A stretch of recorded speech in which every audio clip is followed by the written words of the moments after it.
Hello friends, welcome back to our channel. നമ്മൾ ഇന്ന് കാണാൻ പോകുന്നത് ധൂംധാം എന്ന മൂവിയാണ്. അറേഞ്ച്ഡ് മാരേജിന് ശേഷം ഫസ്റ്റ് നൈറ്റ് ആഘോഷിക്കാൻ ഹോട്ടൽ റൂമിലേക്ക് പോകുന്ന നായകനും നായികയും ഒന്ന് പരസ്പരം മനസ്സിലാക്കുന്നതിന് മുൻപ് തന്നെ ജീവൻ രക്ഷിക്കാൻ വേണ്ടിയിട്ട് അവർക്ക് രണ്ടുപേർക്കും അവിടെ നിന്ന് ഇറങ്ങി ഓടേണ്ടി വന്നാലോ? കഥയിലേക്ക് എടുക്കുന്നതിന് മുമ്പ് ആദ്യമായിട്ട് ചാനൽ വന്നിട്ടുള്ളവർ ചാനൽ സബ്സ്ക്രൈബ് ചെയ്യാനും ഈ വീഡിയോ ലൈക്ക് ചെയ്യാനും മറക്കണ്ട. മൂവിയുടെ തുടക്കത്തിൽ തന്നെ കാണിക്കുന്നത് നായികയായ കോയലിന്റെ പെണ്ണ് കാണൽ ചടങ്ങാണ്. വീർ എന്നായിരുന്നു നമ്മുടെ നായകന്റെ പേര്. അവൻ ഒരു മൃഗ ഡോക്ടറാണ്. ഒരു ദുശീലങ്ങളും ഇല്ലാത്തൊരു സാധു പയ്യൻ. തന്റെ മകളും അങ്ങനെ തന്നെയാണെന്നാണ് കോയലിന്റെ അച്ഛനും അമ്മയും പറയുന്നത്. വീട്ടിൽ വളരെയധികം സ്ട്രിക്റ്റ് ആയിട്ടാണ് അവളെ വളർത്തിയിരിക്കുന്നത്. അവൾ പഠിച്ചതെല്ലാം തന്നെ ഗേൾസ് കോളേജിലും ഗേൾസ് സ്കൂളിലും ഒക്കെ ആയിരുന്നു. അതുകൊണ്ട് ആൺകുട്ടികളുമായിട്ട് അവൾക്കധികം ബന്ധങ്ങളൊന്നും തന്നെയില്ല. അതുപോലെ തന്നെയായിരുന്നു വീറിനും. കോയലിന്റെ വീട്ടില് ചെറിയൊരു ഡോഗ് കൂടിയുണ്ട്. ടുഷി എന്നാണ് അതിന്റെ പേര്. വീറിനെ കണ്ടതും അത് വീറിന്റെ അടുത്തേക്ക് ഓടിച്ചെല്ലുന്നു. മൃഗ ഡോക്ടർ ആയതുകൊണ്ട് തന്നെ അവന് മൃഗങ്ങളെ വളരെയധികം ഇഷ്ടമായിരുന്നു. അങ്ങനെ രണ്ട് വീട്ടുകാർക്ക് സമ്മതമായതോടുകൂടി ഇവർ രണ്ടുപേരുടെയും മാരേജ് എത്രയും പെട്ടെന്ന് നടത്താൻ തീരുമാനിക്കുകയാണ്. അങ്ങനെ കോയലിന്റെ അങ്കിള് കുശുന്ത് പണ്ഡിറ്റ്ജിയുമായിട്ട് അവിടേക്ക് വരുന്നു. ഇവരുടെ രണ്ടുപേരുടെയും ജാതകം തമ്മിൽ നല്ല പൊരുത്തമാണ്. പക്ഷെ ഇവർക്ക് വിവാഹം നടക്കണമെങ്കിൽ 2 ആഴ്ചക്കുള്ളിൽ നടക്കണം. അല്ലെങ്കിൽ പിന്നെ 2.5 വർഷം കഴിഞ്ഞിട്ടേ നടക്കൂ.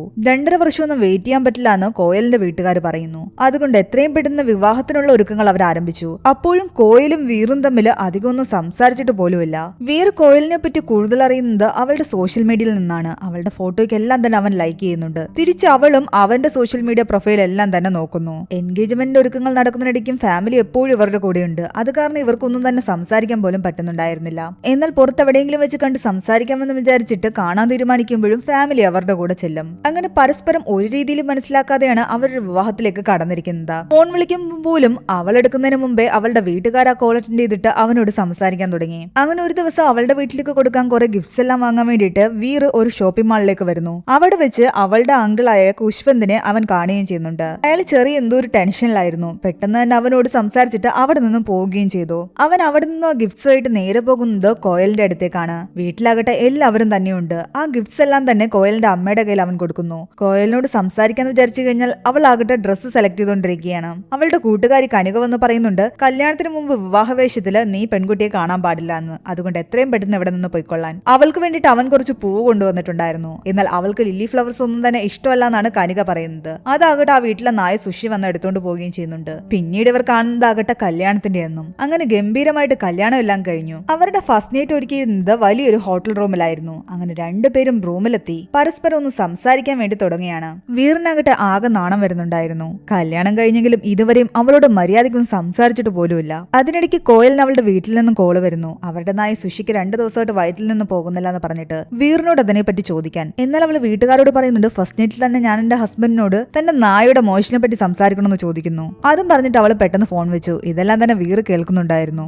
എന്നാ പിന്നെ നമുക്കൊരു ചായ കുടിക്കാന്ന് പറഞ്ഞിട്ട് അവളാകട്ടെ നേരെ കെറ്റിലിൽ വെള്ളം തിളപ്പിക്കാൻ വെച്ചു. ആ സമയത്ത് ആരോ ഡോർബെൽ അടിക്കുന്നുണ്ട്. ഡോർ തുറന്നപ്പോ 2 ആൾക്കാര് ചാർലി എന്തെന്ന് അവനോട് ചോദിക്കുന്നു. ഏത് ചാർലി, എന്ത് ചാർലി എന്ന് ചോദിച്ചിട്ട് അവര് വീണ്ടും വീണ്ടും ചാർലി എവിടെ, ചാർലി എവിടെ എന്ന് ചോദിക്കുകയാണ്. വീറിനൊന്നും തന്നെ മനസ്സിലാകുന്നുണ്ടായിരുന്നില്ല. അങ്ങോട്ടും ഇങ്ങോട്ടും ആകെ ബഹളമായി. നിങ്ങൾക്ക് ആള് മാറിയതായിരിക്കാമെന്ന് വീർ പലതവണ പറഞ്ഞെങ്കിലും ഞങ്ങൾക്ക് ആളൊന്നും മാറിയിട്ടില്ല, ചാർലി എവിടെയെന്നാണ് ചോദിക്കുന്നത്. അവസാനം അവര് ഗണ്ണ് വരെ എടുത്ത് ഭീഷണിപ്പെടുത്താൻ തുടങ്ങി. എന്താ നടക്കുന്നതെന്ന് കോയലിനും മനസ്സിലാകുന്നുണ്ടായിരുന്നില്ല.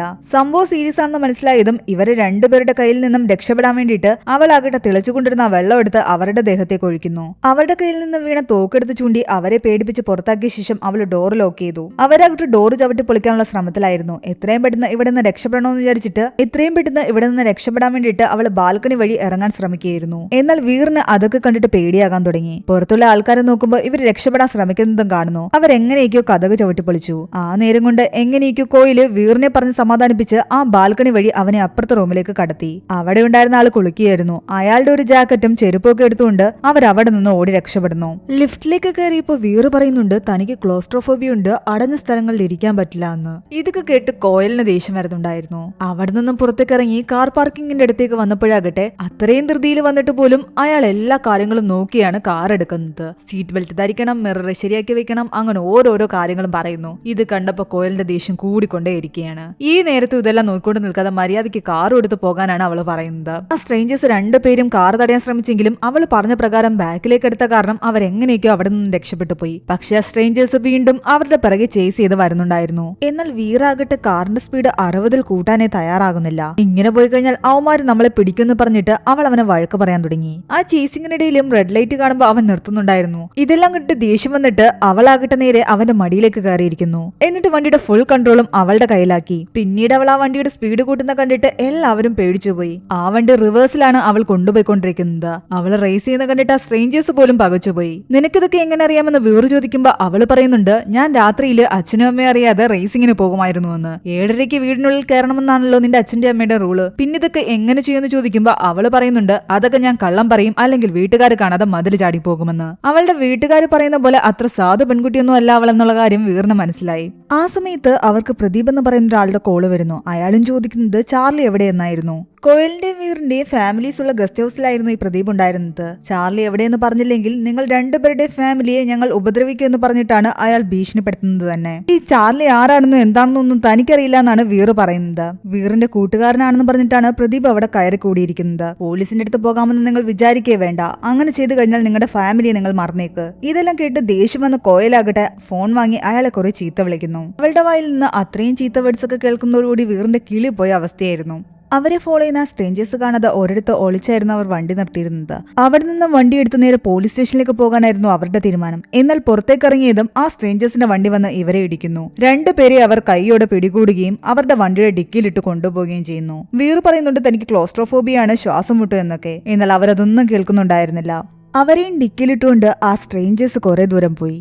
കുറച്ചു ദൂരം കഴിയുമ്പോൾ സ്ട്രേഞ്ചേഴ്സ് യൂറിൻ പാസ് ചെയ്യാൻ വേണ്ടിയിട്ട് ഒരിടത്ത് വണ്ടി നിർത്തുന്നു. എന്നാൽ അത് നോ പാർക്കിംഗ് ഏരിയ ആയിരുന്നു. സ്റ്റേഷനിൽ നിന്ന് ആ വണ്ടി വന്ന് പിടിച്ചുകൊണ്ട് പോവുകയും ചെയ്യുന്നുണ്ട്. ഇവര് തിരിഞ്ഞു നോക്കുമ്പോഴേക്കും ആ വണ്ടി അവിടെ നിന്നും കൊണ്ടുപോയിട്ടുണ്ടായിരുന്നു. അതിനിടയ്ക്ക് ഡിക്കിയിൽ കിടന്ന വീറിന്റെ ഫോണിലേക്ക് ഒരു കോള് വരുന്നു. CID ഓഫീസറായ സഞ്ജയ് റിബ്രോ എന്ന് പറയുന്ന ആളാണ് വിളിക്കുന്നത്. ചാർലി എവിടെയെന്ന് അയാളും ചോദിക്കുന്നു. ഇവരെല്ലാം അന്വേഷിക്കുന്ന ഈ ചാർലി ആരാണെന്ന് അവൻ ദേഷ്യത്തോടെ ചോദിക്കുന്നു. നിങ്ങൾ ആള് മാറി എന്തുവാണ് എന്നെ വിളിക്കുന്നത്? വെറുതെ എന്റെ ഫാമിലി എല്ലാം തന്നെ ടോർച്ചർ ചെയ്യുകയാണ്. എന്നാൽ ഇതെല്ലാം കേട്ട് കഴിഞ്ഞാൽ CID ഓഫീസർ പറയുന്നുണ്ട്, നിങ്ങൾക്ക് യശ്വന്ത് പറയുന്ന ആളെ അറിയുമോ എന്ന്. അത് കേട്ടും കോയിൽ പറയുന്നുണ്ട്, അറിയാം, അയാൾ എന്റെ അങ്കിളാണെന്ന്. എന്നാൽ അയാൾ ഇപ്പോൾ ഹോസ്പിറ്റലിലാണെന്നും 2 ആഴ്ച മുമ്പ് ചില സംഭവങ്ങൾ നടന്നുവെന്നും ആ CID ഓഫീസർ പറയുന്നു. ഇനി ചെറിയൊരു ഫ്ലാഷ് ബാക്ക് ആണ് കാണിക്കുന്നത്. 2 ആഴ്ച മുമ്പ് അവിടുത്തെ പോലീസ് സ്റ്റേഷനിലേക്ക് ഒരു ഇൻഫോമർ വഴി ഒരു വിവരം എത്തിയിരുന്നു. ക്രിക്കറ്റ് ബെറ്റിംഗ് വെച്ച് 10 കോടി രൂപ അതുവഴി എങ്ങോട്ടോ കൊണ്ടുപോകുന്നുണ്ടെന്ന്. എന്നാൽ ആ വിവരം അറിയുന്നതാകട്ടെ അവിടുത്തെ കറപ്റ്റഡ് ആയിട്ടുള്ള പോലീസുകാരും. ആ പോലീസുകാരെല്ലാം ചേർന്നിട്ട് കാശ് കൊണ്ടുപോകുന്ന വഴി തന്നെ അത് മോഷ്ടിക്കാൻ തീരുമാനിക്കുന്നു. അങ്ങനെ കൊള്ളക്കാരുടെ വേഷത്തിലെത്തിയ ഈ പോലീസുകാരാകട്ടെ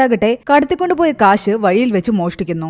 എന്നാൽ ഇതെല്ലാം തന്നെ അവിടെ ഉണ്ടായിരുന്ന ഒരു റെസ്റ്റോറന്റ് ക്യാമറയിൽ പതിഞ്ഞിട്ടുണ്ടായിരുന്നു. ആ റെസ്റ്റോറന്റ് ആകട്ടെ നിങ്ങളുടെ ഈ അങ്കിളിന്റെയുമാണ്. അയാൾ അതെല്ലാം തന്നെ ഒരു പെൻഡ്രൈവില് കോപ്പി ചെയ്തു. ചാർലി ചാപ്പിളിന്റെ മുഖമുള്ളൊരു പെൻഡ്രൈവ് ആയിരുന്നു അത്. അതുമായിട്ട് അയാൾ നേരെ വന്നത് ഇതേ പോലീസ് സ്റ്റേഷനിലേക്ക് തന്നെയാണ്. അവിടെ എത്തി അയാൾ കംപ്ലൈന്റ് കൊടുക്കുന്നതോ പ്രദീപ് എന്ന് പറയുന്ന പോലീസുകാരന്റെ അടുത്ത്. ഈ പ്രദീപും മറ്റു പോലീസ് ഓഫീസേഴ്സും ചേർന്നിട്ടായിരുന്നു ആ മോഷണം പ്ലാൻ ചെയ്തത് തന്നെ. അതുകൊണ്ട് ഇവരെല്ലാവരും അതിനെപ്പറ്റി അങ്ങോട്ടും ഇങ്ങോട്ടും സംസാരിക്കുന്നതെല്ലാം തന്നെ ഈ കുശ്വന്ത് കാണുകയും ചെയ്തു. മാത്രമല്ല തലേന്ന് ആ ക്യാമറയിൽ പതിഞ്ഞിട്ടുണ്ടായിരുന്ന ഒരു പോലീസുകാരന്റെ മുഖം കണ്ട് അയാൾ ഐഡന്റിഫൈ ചെയ്യുകയും ചെയ്യുന്നുണ്ട്. അതോടുകൂടി ഇതിന്റെ പിന്നിൽ പോലീസുകാരെന്ന് മനസ്സിലാക്കിയ കുശ്വന്താകട്ടെ അവിടെ നിന്നും ഇറങ്ങിയോടി. ഈ പോലീസുകാർ അയാളുടെ പിറകെയും കൂടി. എന്നാൽ അയാൾ ഓടിച്ചെല്ലുന്നത് ഒരു മാളിനുള്ളിലേക്കായിരുന്നു. അവിടെ വെച്ച് അയാളാകട്ടെ വീറിനെ കാണുകയും സംസാരിക്കുന്നതിനിടയിൽ അവന്റെ കയ്യിലുണ്ടായിരുന്ന ഗിഫ്റ്റ് ബോക്സുകളിലേക്ക് ആ പെൻഡ്രൈവ് ഇടുകയും ചെയ്തു. പക്ഷേ അയാളെ പോലീസുകാരെ കൈയോടെ പിടിച്ചു. അവസാനം ഇവരുടെ ഇടയിൽ അയാൾ മരിച്ചു എന്ന് തെറ്റിദ്ധരിച്ചിട്ട് ആ പോലീസുകാര് അയാളെ വഴിയിൽ ഉപേക്ഷിച്ചിട്ട് പോയി. കുറച്ച് ആൾക്കാർ എങ്ങനെയൊക്കെ ഇയാളെ രക്ഷിച്ചു ഹോസ്പിറ്റലിൽ കൊണ്ടുവന്നിരുന്നു. അവിടെ വെച്ചാണ് അയാൾ CID ഓഫീസറായ എന്നെ വിളിക്കുന്നതും സംസാരിക്കുന്നതും. അതുകൊണ്ട് ആ പെൻഡ്രൈവ് നിങ്ങളുടെ കയ്യിലുണ്ടായിരുന്ന ബാഗിലാണ് അയാൾ ഇട്ടിരിക്കുന്നതെന്നും അത് എത്രയും പെട്ടെന്ന് എടുത്തു തരണമെന്നുമാണ് പറയുന്നത്.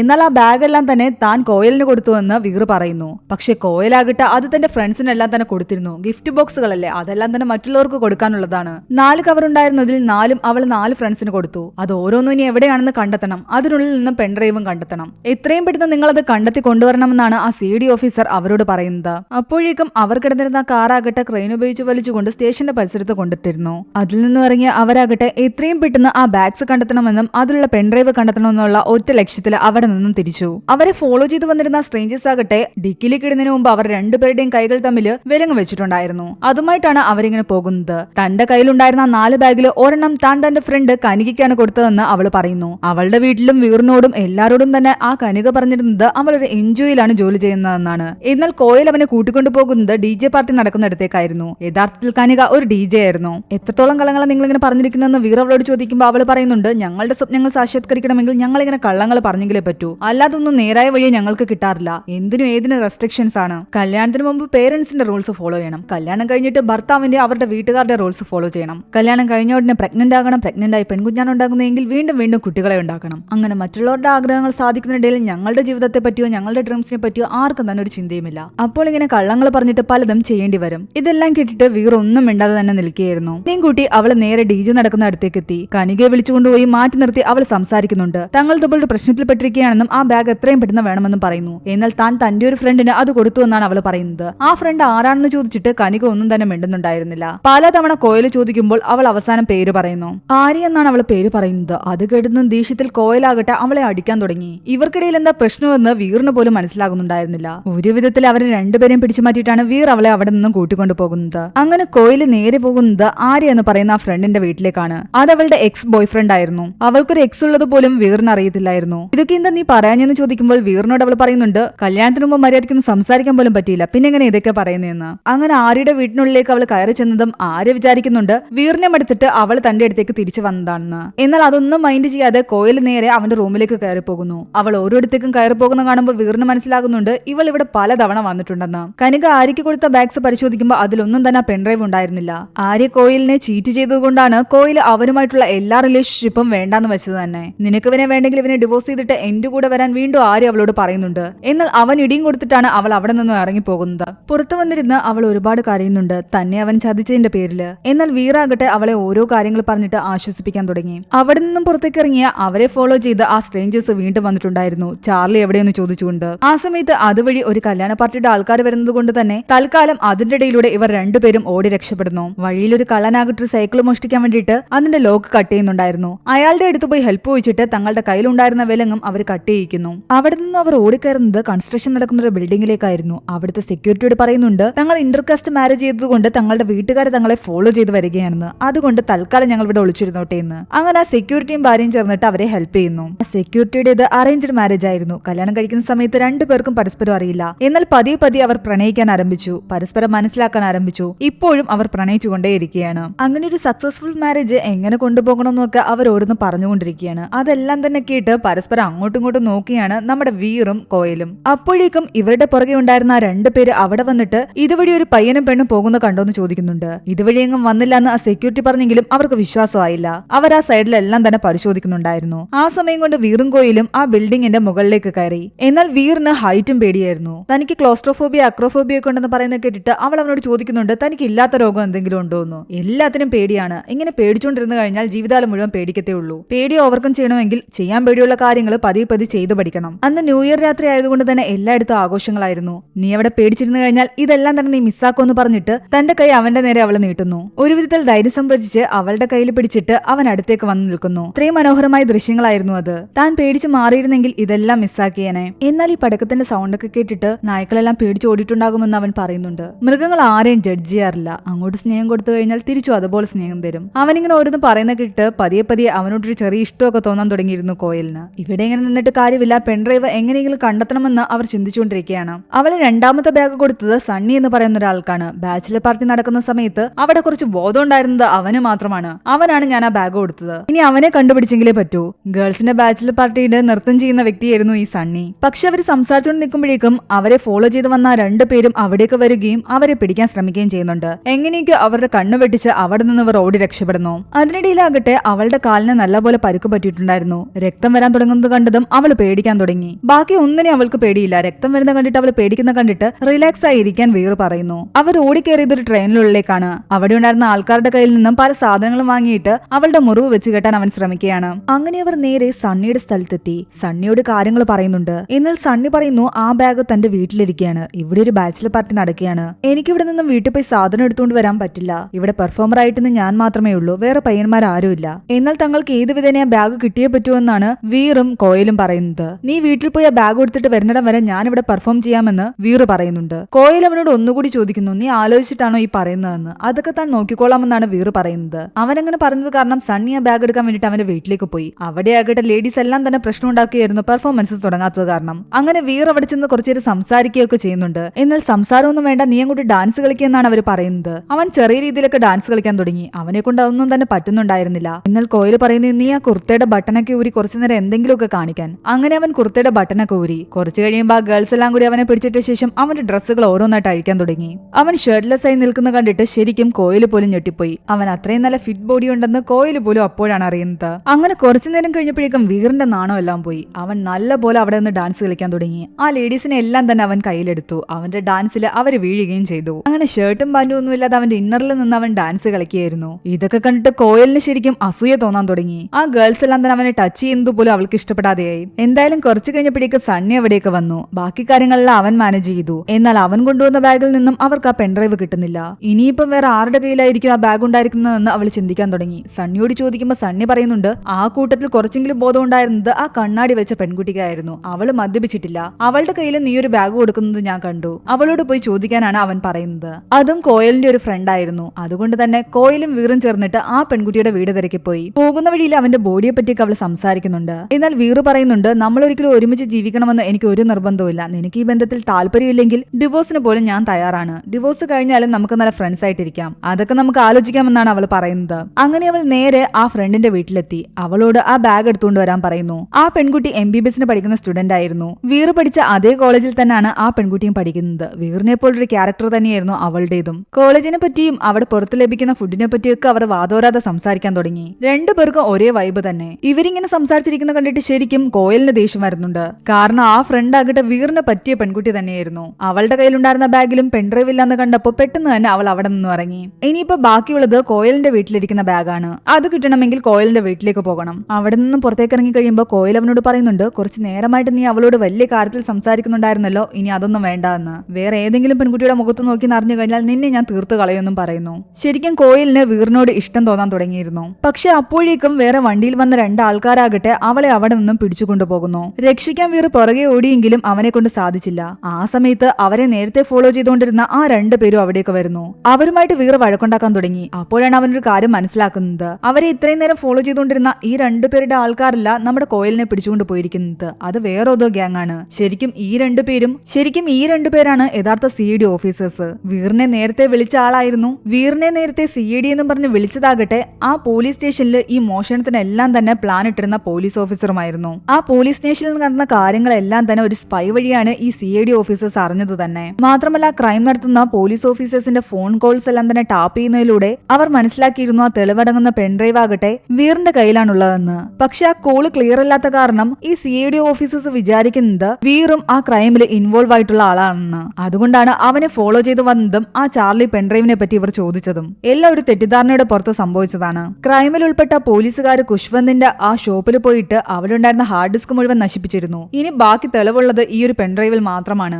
അവരതിന്റെ പിറകെയാണ്. ഞങ്ങളും അതിന്റെ പിറകെ തന്നെയാണ്. അവർക്കത് കിട്ടുന്നതിന് മുമ്പ് അത് ഞങ്ങളുടെ കിട്ടിയെങ്കിൽ മാത്രമേ അവർക്കെതിരെ അത് തെളിവായിട്ട് ഉപയോഗിക്കാൻ പറ്റൂ. എങ്ങനെയെങ്കിലും ആ പെൻഡ്രൈവ് കണ്ടെടുക്കണം. അങ്ങനെ അവർ 3 പേരും ചേർന്നിട്ട് കോയലിന്റെ വീട്ടിലേക്ക് ചെല്ലുന്നു. എന്നാൽ അവരെത്തുന്നതിന് മുമ്പ് തന്നെ ആ പോലീസ് ഗ്യാങ്ങിലെ ആൾക്കാർ അവിടെ വരികയും അവിടുത്തെ സ്റ്റാഫിനെ അടിച്ചിട്ടിട്ട് ആ ബാഗെല്ലാം തന്നെ പരിശോധിക്കുകയും ചെയ്തു. പക്ഷെ അവർക്കും ആ പെൻഡ്രൈവ് കിട്ടിയില്ല. കോയലിനെ ജീവനോടെ വേണമെങ്കിൽ അവർ പറയുന്ന സ്ഥലത്ത് എത്തണമെന്ന് പറഞ്ഞിട്ട് ആ സ്റ്റാഫിന്റെ മുഖത്തെഴുതിയ തുണിയിൽ അഡ്രസ് ഉൾപ്പെടെ എഴുതി വെച്ചിട്ടുണ്ടായിരുന്നു. ഈ ബാഗിലും ആ പെൻഡ്രൈവ് ഇല്ലെങ്കിൽ എവിടെ പോയെന്ന് ആലോചിച്ചിരിക്കുകയായിരുന്നു വീറു. ആ ടൈമിൽ അവന്റെ അടുത്തേക്ക് അവരുടെ നായ ടുഷി എവിടേക്ക് വരുന്നു. അപ്പോഴവൻ ഒരു കാര്യം ആലോചിക്കുന്നുണ്ട്. രാത്രി കോയലിനെ വിളിച്ചിട്ട് അവളുടെ വീട്ടുകാർ പറയുന്നുണ്ടായിരുന്നു ടുഷിക്ക് 2 ദിവസമായിട്ട് വയറ്റിൽ നിന്ന് പോകുന്നില്ല എന്ന്. 2 ദിവസം മുമ്പേ അവൻ കൊണ്ടുകൊടുത്ത ഗിഫ്റ്റ് ബോക്സിൽ നിന്നും ആ പൂക്കളെല്ലാം തന്നെ ടുഷി കഴിക്കുകയും ചെയ്തു. അങ്ങനെയാണെങ്കിൽ അവളുടെ അങ്കിൾ ഇട്ട ആ ഒരു പെൻഡ്രൈവ് ആ പൂക്കൾക്കിടയിലേക്കായിരിക്കാം വീണത്. ടുഷി ഇത് കഴിച്ചത് കൊണ്ടായിരിക്കാം ആ നായ്ക്ക് വയറ്റിൽ നിന്നും പോകാത്തതും. അത് മനസ്സിലാക്കിയ വീറാകട്ടെ ആ നായയുടെ വയറ്റിൽ തന്നെയാണ് പെൻഡ്രൈവ് ഉള്ളതെന്ന് പറഞ്ഞിട്ട് ടുഷിയെ എടുത്തുകൊണ്ട് നേരെ ഹോസ്പിറ്റലിലേക്ക് പോയി സ്കാൻ ചെയ്ത് നോക്കുന്നു. അവന്റെ ഊഹം ശരിയായിരുന്നു. പെൻഡ്രൈവ് നായയുടെ വയറ്റിൽ തന്നെയുണ്ട്.